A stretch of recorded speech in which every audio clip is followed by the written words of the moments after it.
So, I guess we just jump right into today's topic now that we're back, and there's really no reason for us to be on hiatus anymore. So, there we go. Yeah, with the Pandy, we have we have plenty of time to be doing this. The Pandy.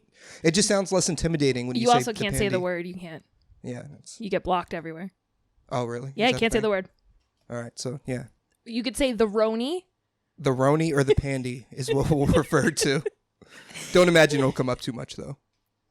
I like the word Rony. I'm not going to lie. I'm a little closer to Pandy. I don't know.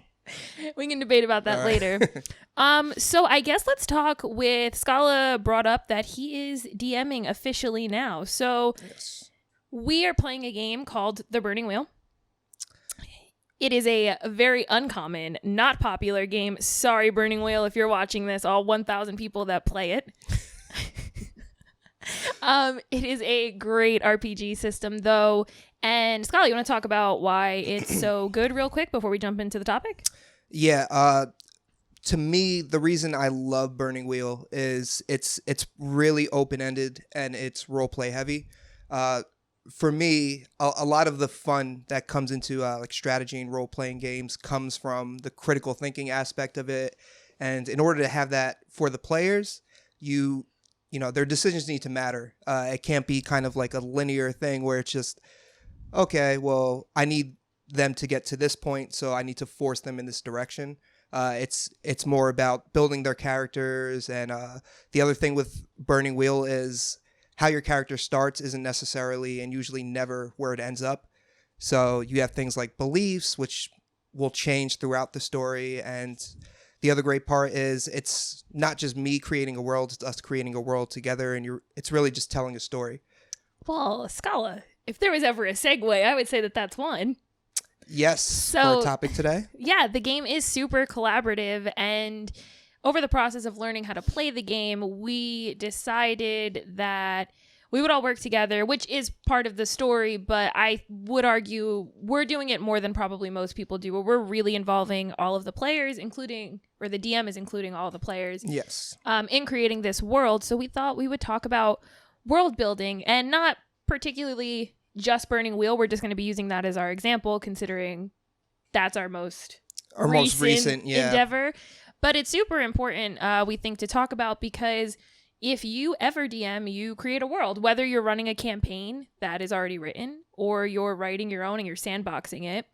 Understanding and creating your world are kind of the basis of starting a game.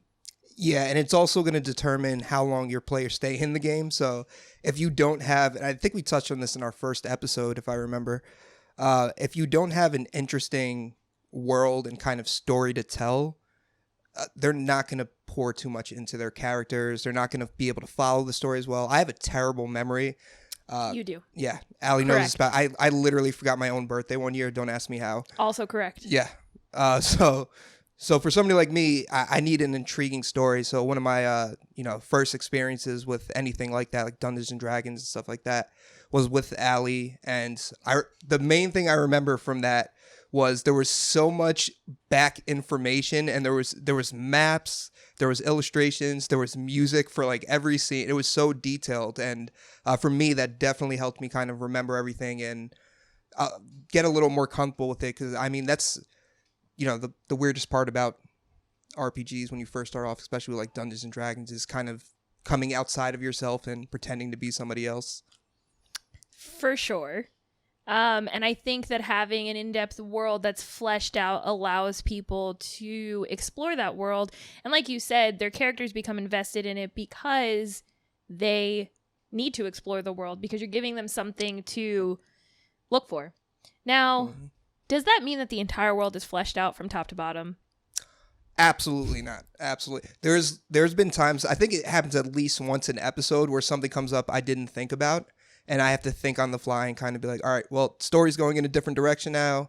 What comes up? So one of the ways I counteract, and I think this is an important part of world building, is try to have as many, think about all the different options that are out there, and kind of, you don't need to have it completely ironed out and fleshed out, but you need to have an idea of like, all right, well, how would this NPC react to this situation, or what would happen in this world. And that's why